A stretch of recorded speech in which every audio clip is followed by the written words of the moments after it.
So while James and I are confined to our own homes, we're going to have to get quite creative about our songwriting process. So we're having to share clips backwards and forwards, kind of changing things, deciding what our sort of song structure is, what the riffs are going to be, and things like that, which is a lot of fun. It's a different way of kind of writing songs than we normally have done, but also it's kind of an opportunity for us because James normally comes to practices with songs sort of already half formed, and he's like, Harry, what do you think about this? And we used kind of James's half formed songs as a starting point.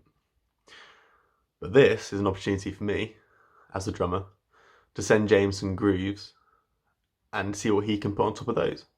So I sent James this.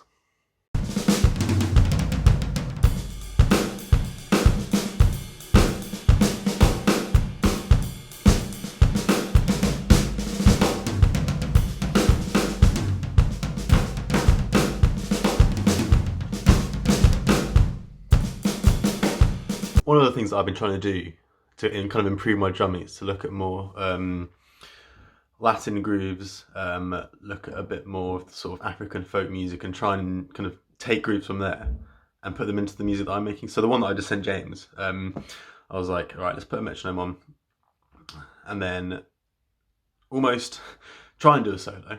I know that in the groove there, I put like kick drums on every single beat, which probably isn't that authentic, but it's easy and it makes it sound good. So I kind of went with that. So yeah, let's see what James makes of it. Let's have a go at writing a melody.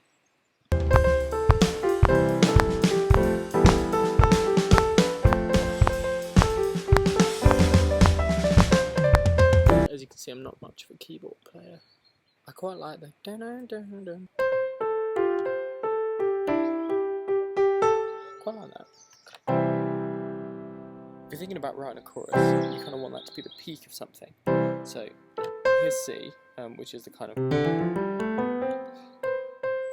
So if I'm having that as my kind of top note, my kind of peak, if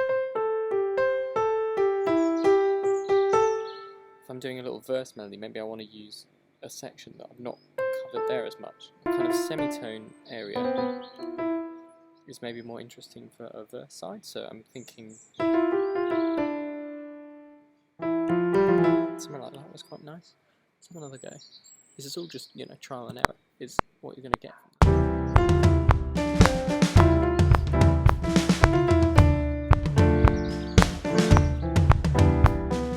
We've got a chorus idea.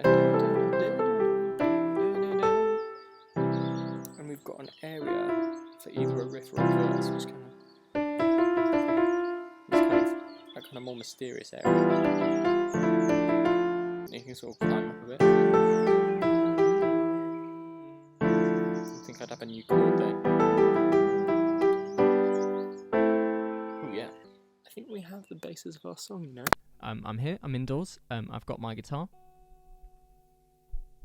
It's a bit dark, but it's a nice PRS. I've got my Kemper rigged up with a Michael Britt profile, a 2 Rock Studio profile, I think, which sounds beautiful. One sort of keen trick for you guitarists out there is what you can do with sometimes like quite a groovy but still quite populated track. So this drum groove's quite busy, but it's still got kind of an underlying rhythm to it.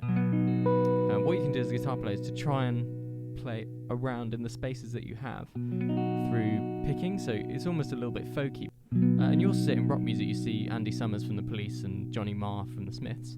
They kind of pick the chords like one note at a time to make one guitar sound a lot bigger. So here's an example of what you might play if you're playing chords, then I'll switch to the picking, you get what I mean.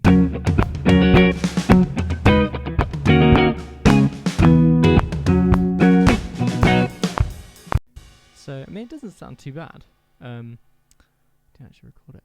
But I think what's going to work better is something a bit more like this.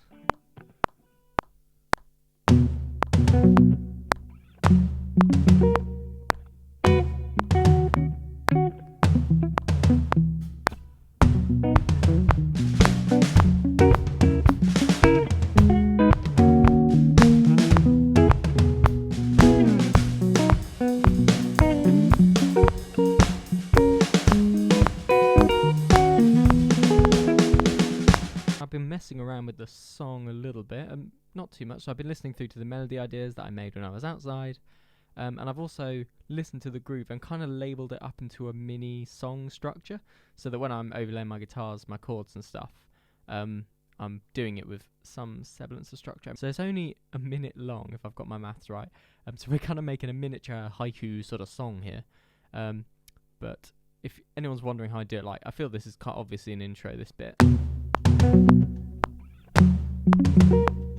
So that bit's very fragmented, then it gets a bit more momentum in the verse.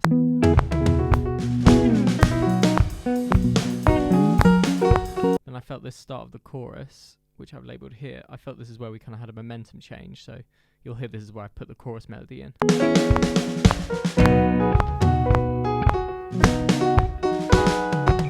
I just kind of go into a bridge bit again when it changes. A bridge, which is like 10 seconds.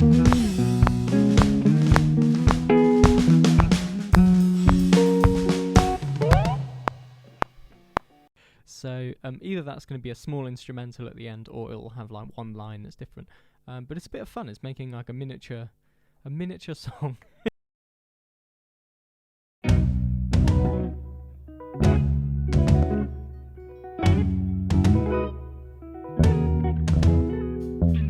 Let's have a real conversation now.